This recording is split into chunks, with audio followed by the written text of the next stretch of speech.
technology into life-saving access. I'm joined by John Greally and Ed Neilan. Let's start with these really impressive bios. So Ed Neilan is the Chief Medical and Scientific Officer at NORD, the National Organization for Rare Diseases. He's a physician scientist and rare disease expert. Prior to joining NORD, Ed led global medical affairs for rare neurological diseases at Sanofi Genzyme. And prior to that, he practiced as a clinical geneticist, caring for patients with rare genetic diseases. John Greally, equally as impressive, is a specialist in clinical genetics with an emphasis on rare congenital diseases. He is a professor of genetics and pediatrics and chief of the division of genomics at Albert Einstein College of Medicine, and he's also the director of the New York Center for Rare Diseases.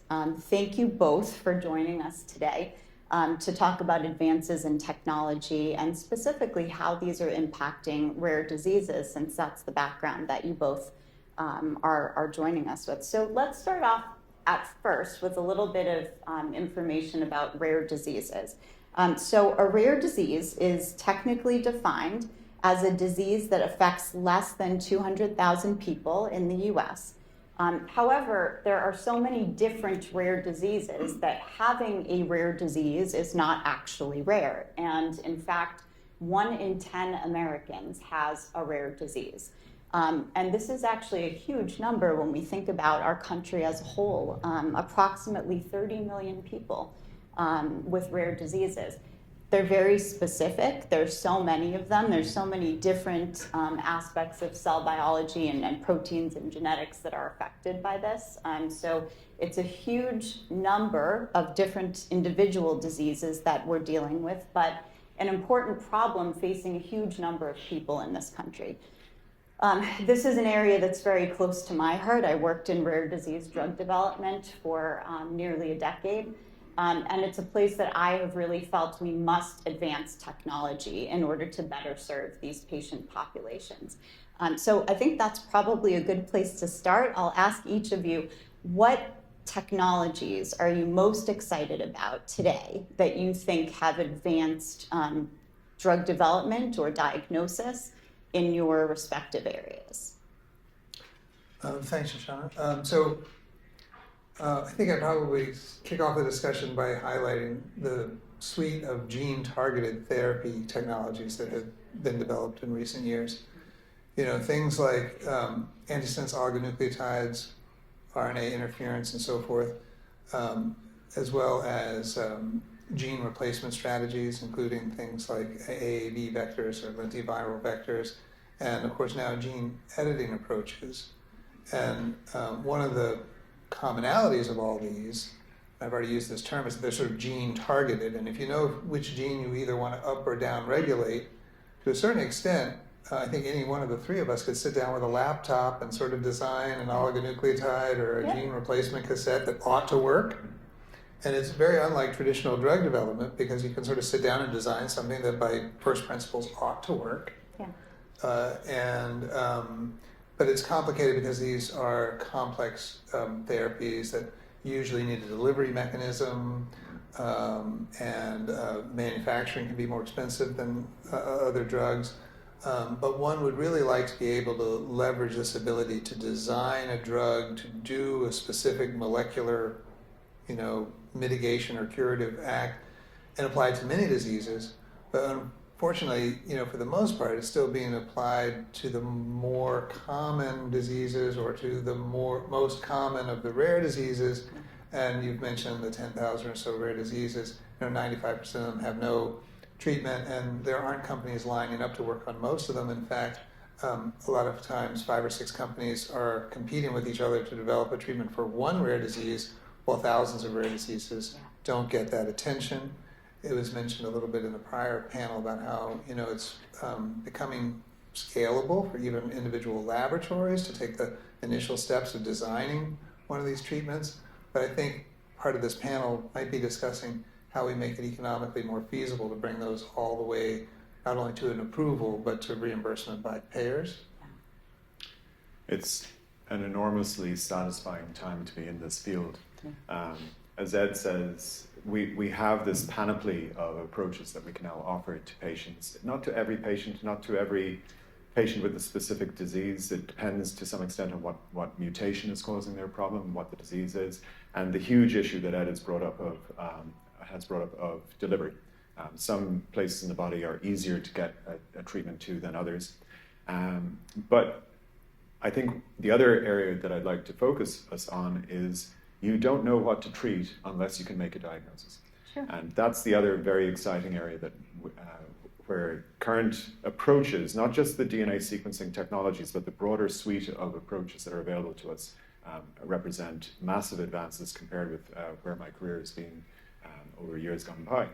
So I think we've all been very excited about the advent of long-read sequencing technology, which is revealing much more information about the genome than the previous shorter read approaches that we've been reliant on clinically up to now. We've been seeing some very sophisticated new analytical approaches brought into clinical genetics to try to understand what variants are doing. And we see some very nice predictions which we're using in the protein coding sequence change space, which unfortunately is only 1.2% of the human genome. So that 98.8% of the human genome is currently uninterpretable. I like calling it the dark genome because we have no illumination on it at the moment whatsoever. We had in the New York Times just a few days ago, Carl Zimmer writing a piece about the Google DeepMind folks and their development of the alpha genome algorithm, which allows us to look at all of these nucleotides in the 98.8% and try to infer function for each of them. We're collaborating with them. It's a phenomenal step forward. It's not the whole journey, but it's a good step in the right direction. So we have to acknowledge the fact that right now things are unsatisfactory diagnostically. While some people throw out figures that are higher, whole genome sequencing with short read sequencing is only giving us answers in about 30% of our families' best case scenario. Where I work in the Bronx, the rate is probably lower because we're dealing with genomes that we're not as familiar with as Northern European white genomes, which have been better studied. So that's a place where we can make significant progress. But what we're able to do with the 30% is very positive. We can start to understand what therapeutic pathways we can put them onto. But 70% are going home with no diagnosis. That is unsatisfactory, but that's where I see a lot of light at the end of the tunnel. Yeah, you're right. That's really unacceptable. And even amongst the patients who are able to receive a genetic diagnosis, it often takes years. I mean, luckily we have newborn screening for some of the most common and early fatal rare diseases, but that leaves a lot of diseases open that really require a long-term diagnosis, which I know can be very discouraging to parents and patients. And now to hear that such a large portion of patients never receive the genetic diagnosis today, that does seem like a solvable problem that we should be able to bring to a better place with technology.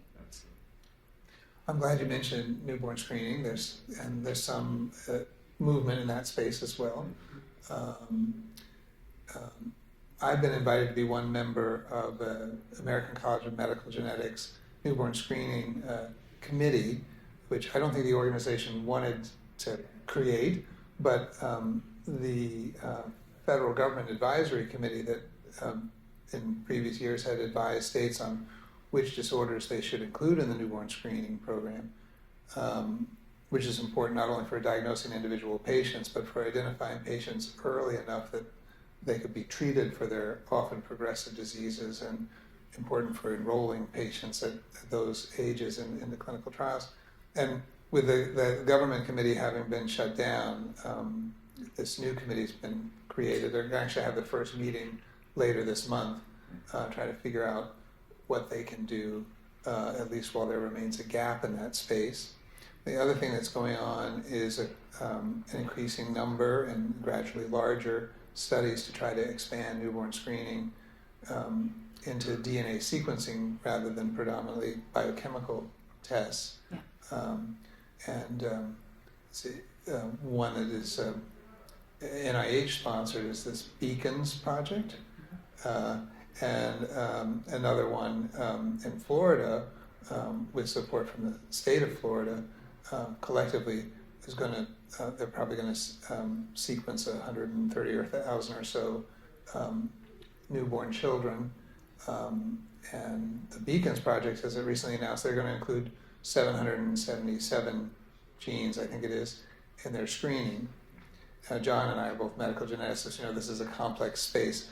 Not all of those have a highly effective treatment, but they pick some where there would be something you could do in the first year or so of life.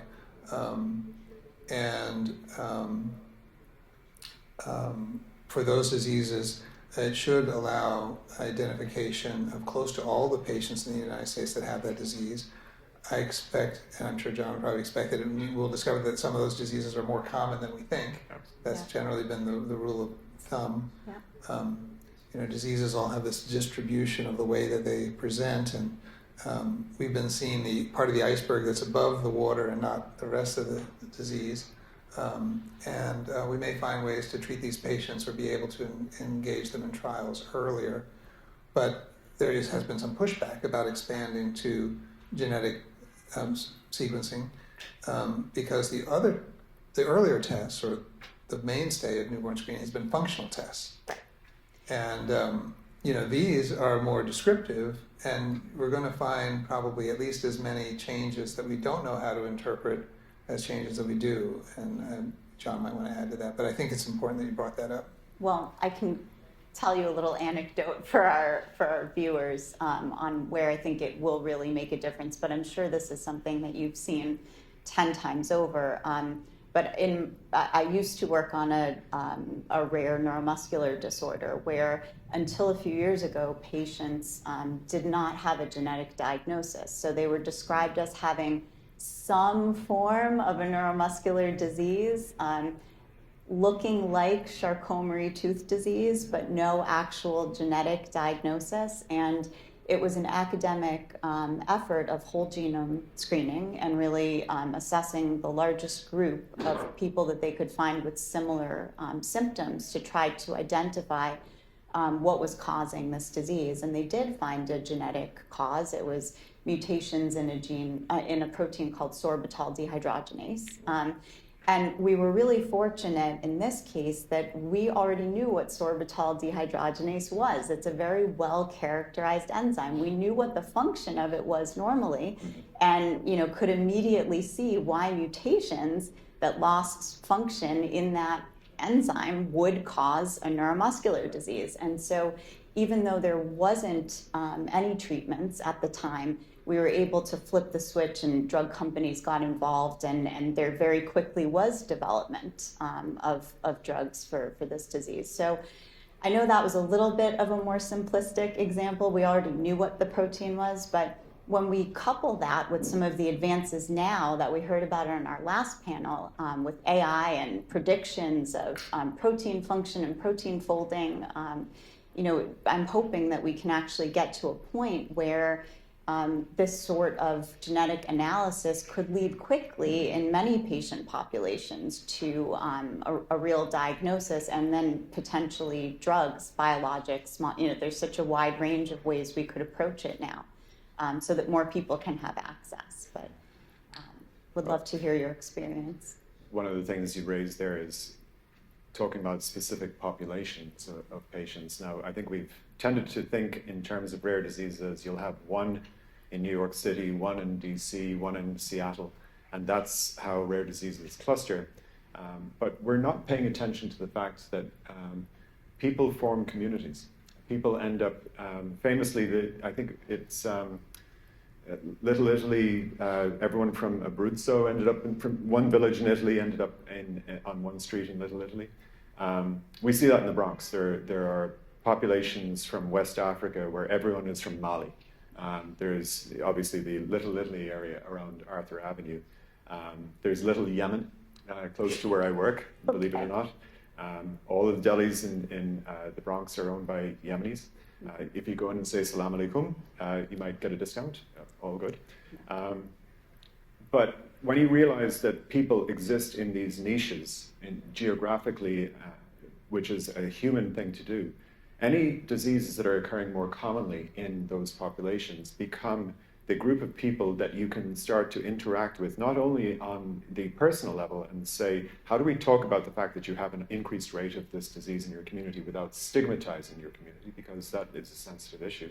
But you also have people where you can offer genetic testing for that community and identify the people at risk, the few percent who may be at risk, and get them into therapeutic approaches that may be experimental new genetic approaches, or even just good healthcare. You know, they're at risk of some sort of skin condition, and you want to make sure they see a good dermatologist. And this is also something which is really important in terms of the perception of rare diseases, because what's rare globally may be common locally. And if you can identify this, it has major opportunities for being able to take an observation that you make in one or two families in that community and offering it to the broader group as a whole. Yeah, no, that's a great point. And the populations that you see in the Bronx are really unique and interesting. And I think there are a few diseases that are very common in the populations that you treat. We have, there's an Irish ghetto up in the Bronx.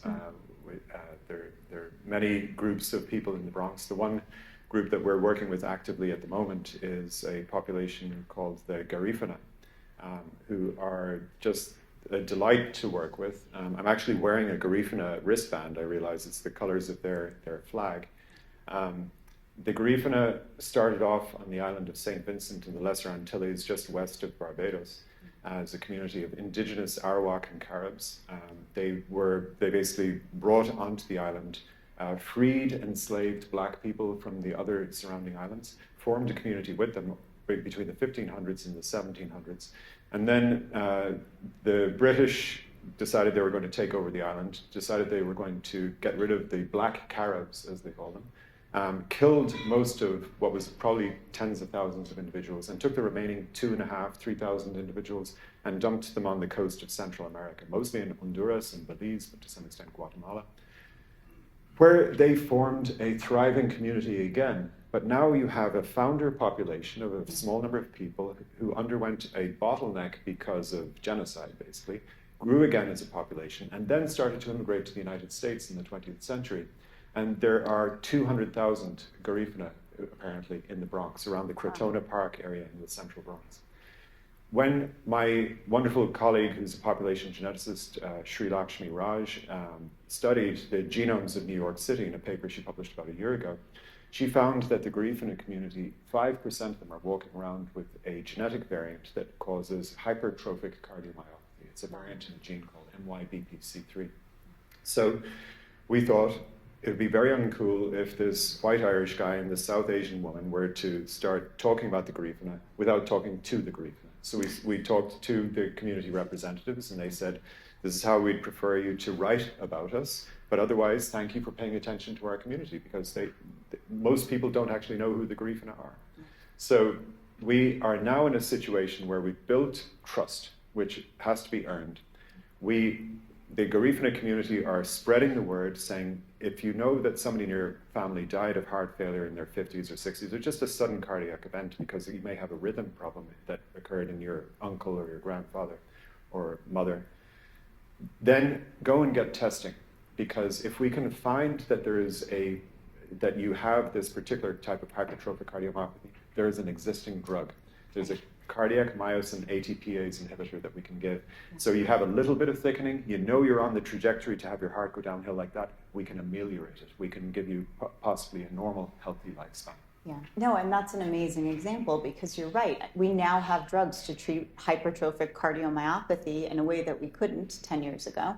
And a lot of times it is these rarer mutations and causes of diseases, and there's something available once you know what you're dealing with, and you can really offer something to improve their lives or extend their lives. And just on that point, there are 200,000 Garifuna in the Bronx. 5% of them have this variant. That's 10,000 people. Yeah. That is no longer a rare disease. That's a rare disease globally. That's common locally. Yeah.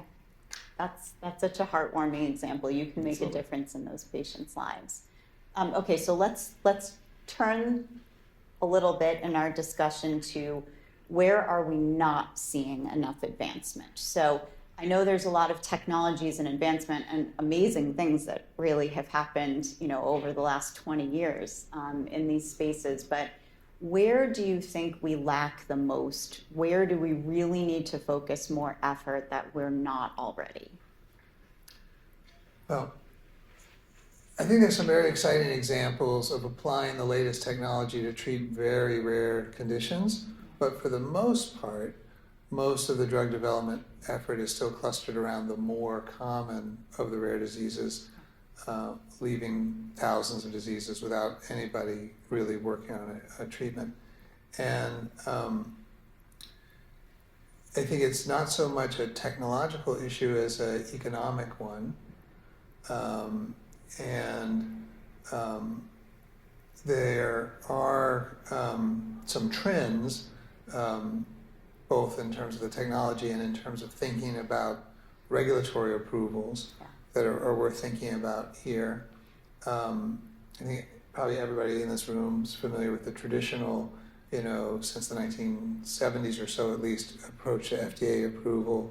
They're usually looking for 2 or more well-controlled clinical trials for common disease, typically involving thousands of patients, that show statistical significance around a clinically important endpoint before you can get a drug approved. And you referenced this in an earlier panel. The cost is estimated to be hundreds of millions, if not $1 billion on average, to get a drug across the finish line.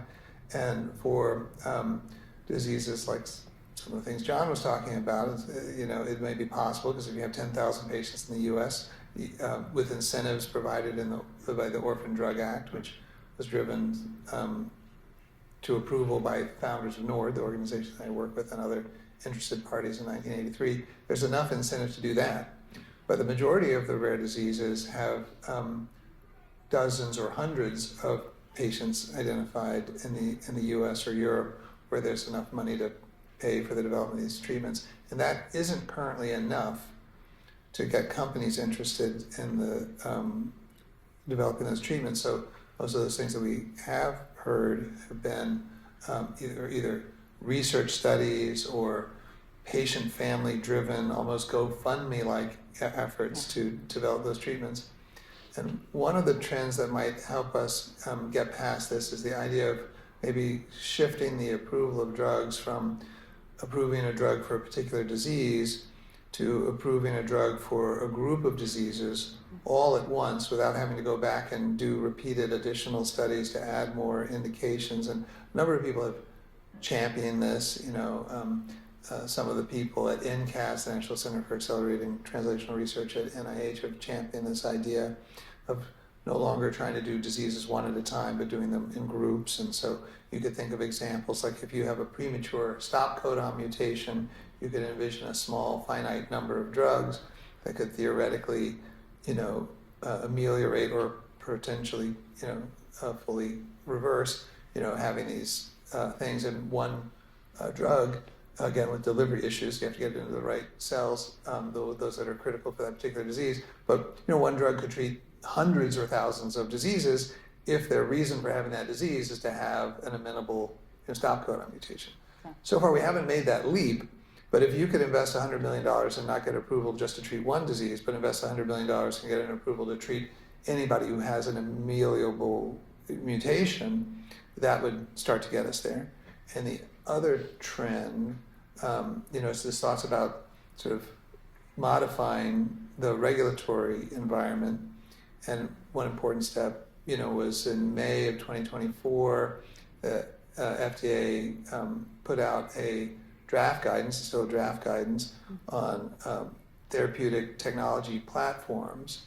The idea being that if you had a certain mechanism of action, be it an antibody or a gene editor or an ASO, an antisense oligonucleotide, and you understood how that effector worked, and you paired it with a delivery system that delivered it to a certain tissue effectively, that together, that delivery mechanism and that sort of class of effector could be thought of as a therapeutic platform where to expand from one particular disease or one particular mutation to other diseases or other mutations. You might just have to change one simple component of it canonically, people think of this oftentimes as like changing the guide RNA that would send a gene editor to edit a different sequence, that maybe you could get an approval to treat anything that that platform could address. It hasn't happened yet, but there's a lot of interest in seeing that happen, and NIH has funded some of the research that makes this possible. ARPAGE is currently launching 2 programs that are aimed to make this possible. One called Thrive is going to try to treat patients with bespoke N of one or N of a few, mostly gene editing therapies, and they are reviewing applications now. The final applications are in. And another one called Give, the final applications are due February 27th, is to try to develop a machine for the manufacture of RNA-based gene-targeted therapies.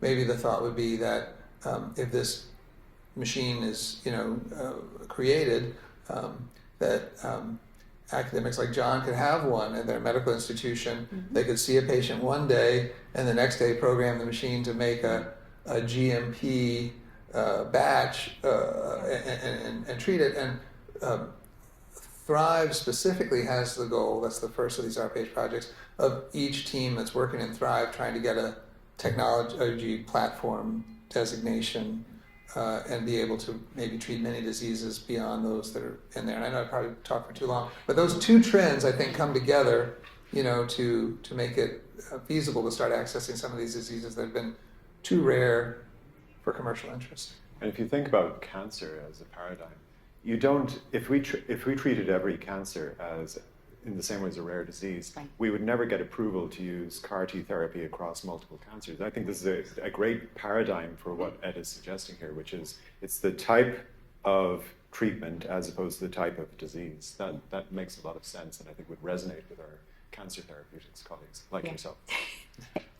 No, I completely agree with you. And, this issue that you raise of having multiple drugs in a few rare diseases, it's not an accident, right? It's because drugs have already gone through the regulatory process in that particular rare disease. And so it's very tangible. You can know what you need to do to actually get a drug approved in that particular disease. And there's a lot of risk when you target a disease has no approved therapies. And I think a lot of the new guidance and a lot of the new programs that FDA and NIH have started are really promising. We need some brave people to go through and bring the first drugs through those programs so that we can actually validate and know that it may be possible to have an RNA manufacturing machine that you could use on your patients on a regular basis. But you're absolutely right, the parallel with oncology. A lot of people do talk about that in oncology, we've become very comfortable looking at groups of cancers together, hematological cancers, solid tumors, and looking at shared markers and pathways and having the regulatory flexibility to approve drugs in some of these categories really makes it a lot more feasible. It's also a place in oncology where we see accelerated approval used regularly, looking at an accelerated drug development timeline that gets drugs to patients that really need them faster. And there's aspects of rare diseases too that really need to focus a little bit more. And I think that paradigm of thinking, how are we treating cancers? How are we looking at oncology? And can we take some of that through to rare diseases is really meaningful. Yeah, I think you're also right to bring up the accelerated approval pathway. Presumably the accelerated approval pathway will continue to exist in partnership with perhaps evolving approaches to some of the very rare gene-targeted things. But it's been the position of NORD the whole time that I've been there, the last 5 years roughly, that accelerated approval should be used more for rare diseases, and that particularly for the rare genetic diseases where we understand exactly the underlying cause, and usually we can also map out the first several initial steps in the pathogenesis with some certainty, much more though than in some common diseases. Like, I cannot tell you why you get a headache, but I can tell you exactly why you have cystic fibrosis. That accelerated approval is very natural to use for the rare disease space.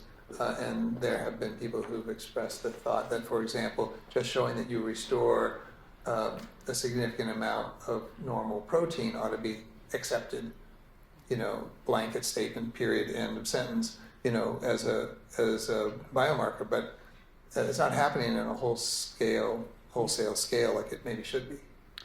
The parallel with cancer, I think I'm seeing the excellence of my colleagues in my medical school at Einstein up in the Bronx in the cancer space. We have a comprehensive cancer center, phenomenal work going on. And where they live is in the cell biology space. And in a funny way, I think it's probably typical of most academic institutions.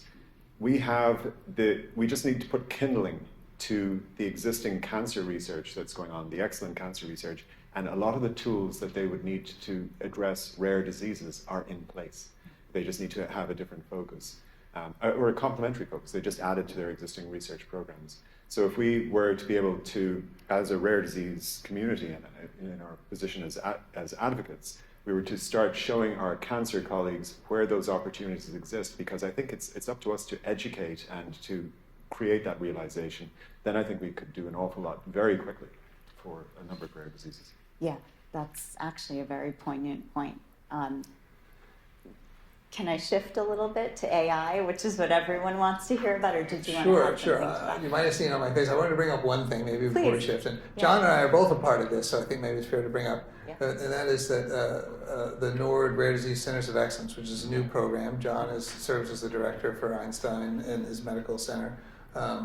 But we've tried to, using NORD funds, bring the scientists and doctors interested in rare diseases across a growing but still select set of expert medical centers who are all focused on rare diseases to get out of their silos and collaborate more together.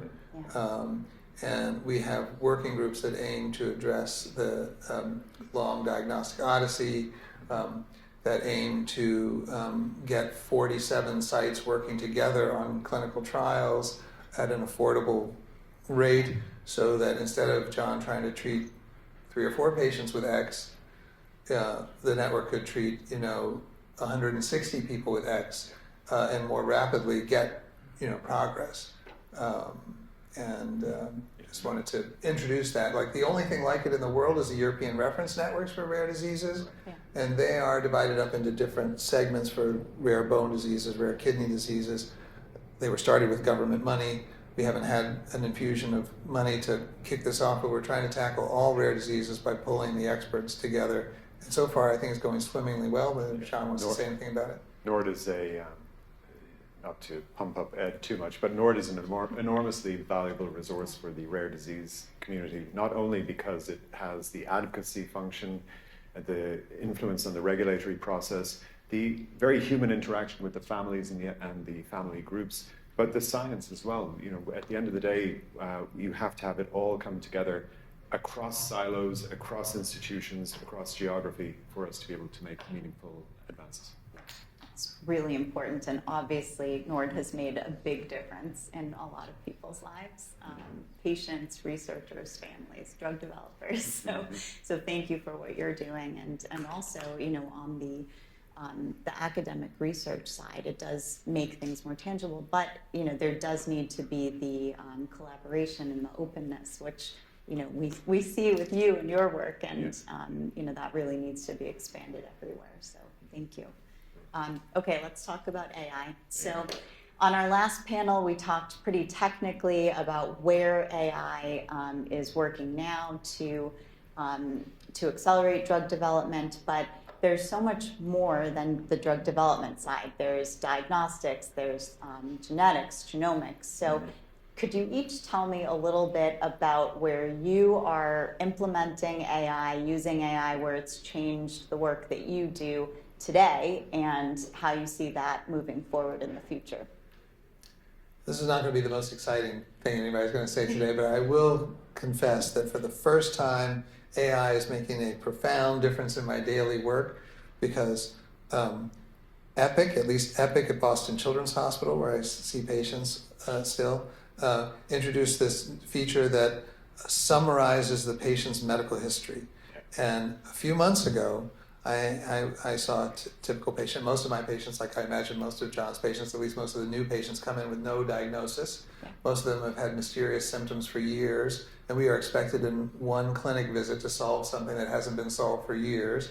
And this patient came from outside the Boston Children's Hospital system, but because Epic is used by many hospitals, I could see that there were 246 clinical notes about this patient, and I had like 5 minutes to review that before I went into the room to start talking to the patient, and probably 45 real minutes with the patient before I had to take an action. And obviously, I couldn't really come to terms with all that.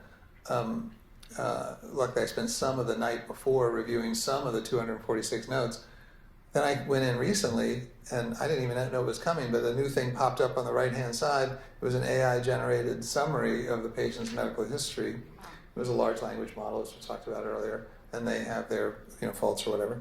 And I'm not totally familiar with this system yet, but it does seem to have made, through its training or whatever, essentially good choices about what to include. Like, it wasn't telling me the patient, had a sprained finger last year. It was telling me the patient has had, recurrent bouts of pneumonia or something like that might be a clue to an underlying disease. Yeah. And that's making, for me right now, the biggest difference of any AI tool that I have at my immediate disposal.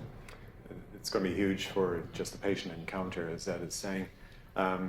What we are using it for is largely in the diagnostic space in the New York Center for Rare Diseases. We are kicking off this project with collaborators at GeneDx, the diagnostic company, and PacBio, the DNA sequencing technology company.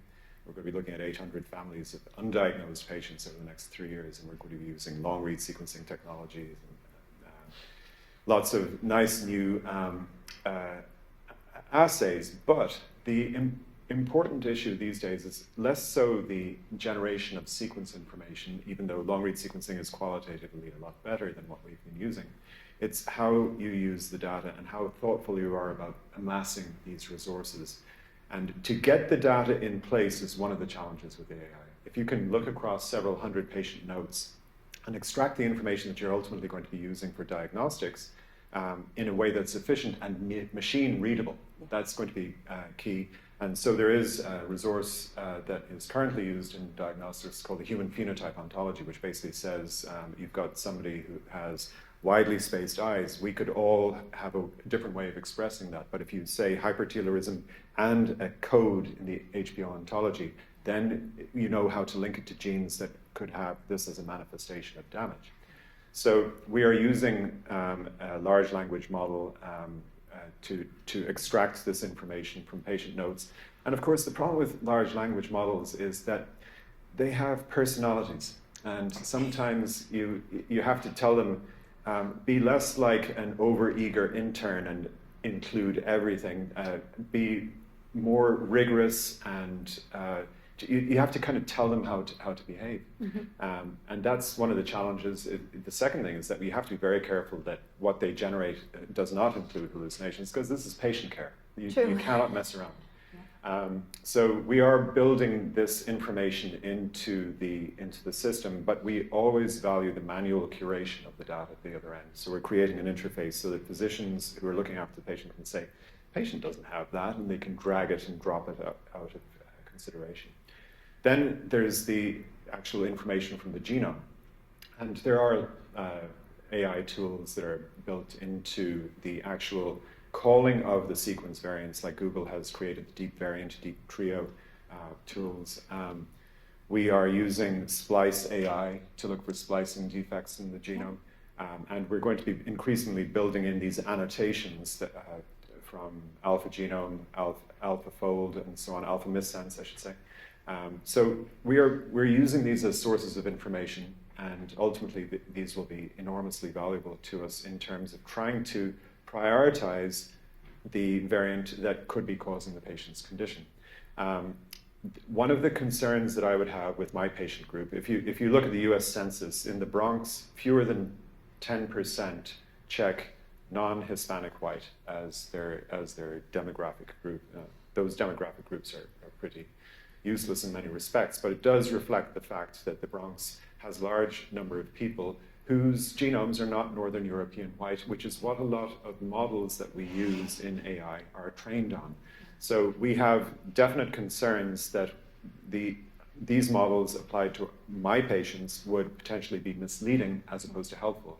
And so we have to have a curation process to understand how those predictions are actually playing out in real life. So I love the idea that we're going to be able to summarize data, use it intelligently, apply all of these tools, but we also have the burden, not just in the Bronx in genomics, but I think as a field, that we should understand the pluses and the minuses of what we're getting out of the AI at the end of the day.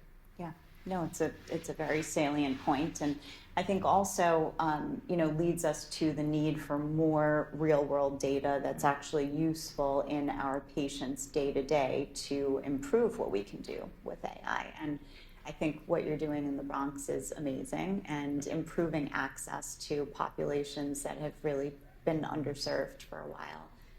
Is a good model for everyone, so thank you. One of the things I have some concerns about applying AI to rare diseases is that the power of these large language models come from being trained on very large data sets, and there just aren't large data sets of rare disease information. When I worked at Sanofi Genzyme about 10 years ago, AI diagnostic tools already existed. They weren't maybe the same ones we have now, but they were some, and we contracted with a leading company at the time, and we spent $500,000 trying to search for patients who might have a particular diagnosis, and found one. Because I imagine the models weren't really trained right, and I have been an advisor to the patient group for one very rare disease, Cockayne syndrome, for 21 years now. And there's roughly 100 families in the US that have it. Children, unfortunately, die pretty young with that disease. And when the group gets together and tries to invite in all the patients they know of in the United States, we never get more than about 20 people together. Maybe we know of 40 people and 20 of them will get together.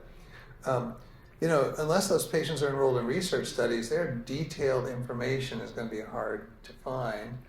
And I think another thing that happens is when something is very rare, the references to that in the medical records may be false more than they're true. Right. Yeah. So, you see people who some doctor suggested might have disease X, and then disease X is all over their chart. Exactly. And they don't actually have it. Yeah. Well, an interesting example, just out of interest, may be Duarte galactosemia. So one of the rare diseases that I worked on for many years was galactosemia. Classic galactosemia is a very serious disease that causes terrible developmental and behavioral issues. It's life-threatening in the newborn phase.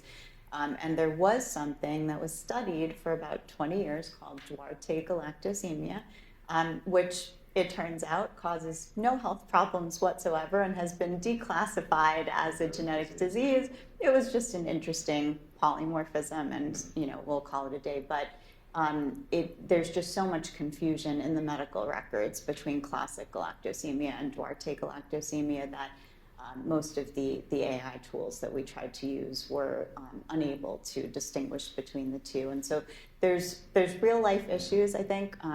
It seems like in the field of AI, we've overcome this barrier that was holding back use of AI in science and medicine completely, over the last 5 years. And formation of real-world data sets has really allowed things like protein folding and interactions to make more sense, on a general basis. But rare diseases still really lack in data and information that will will make AI usable to an extent.